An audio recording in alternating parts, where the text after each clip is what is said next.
এটা হয়তো লাইভে আমরা আজকে বেরোবো।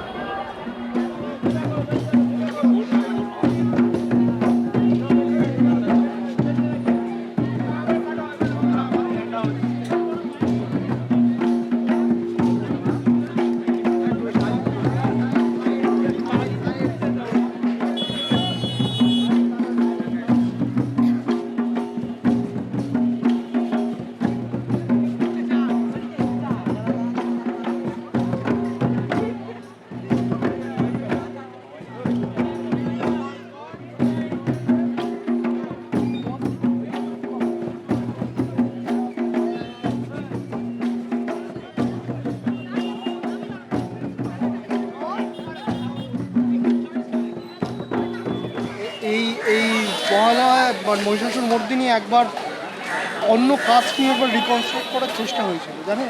না সেটা উত্তম কুমারের আমিও উত্তম, আমার নামও উত্তম, আমিও ভাবলাম উত্তম কুমার করবে যখন যেটা ভালো কিছু করবে, বাট সেটা পুরো ঝুল হয়ে গেল, সেটা পুরো বেকার হয়ে গেল।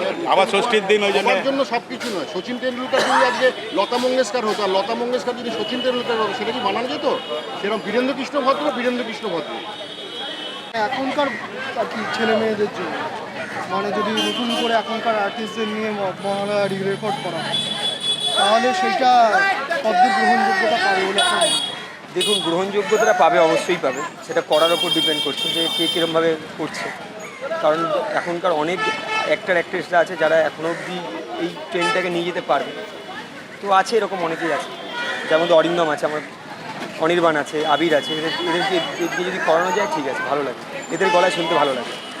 হ্যাঁ, ভালোই হবে, একটা নতুন রকম জিনিস হবে, সেটা ভালো লাগতেই পারে। এবার এক একজনের ওপর নির্ভর করছে কে সেটা কীভাবে নেবে। হ্যাঁ, মানে এখনকার সময় করা যেতে পারে, কিন্তু ওই যে পুরনো ভাবটা ওটা আমার মনে হয় আসবে না, আমার যা মনে হয়। কারণ উত্তম কুমারকে দিয়েও আমরা চেষ্টা করে দেখেছি, ঠিক ভাবটা আসে।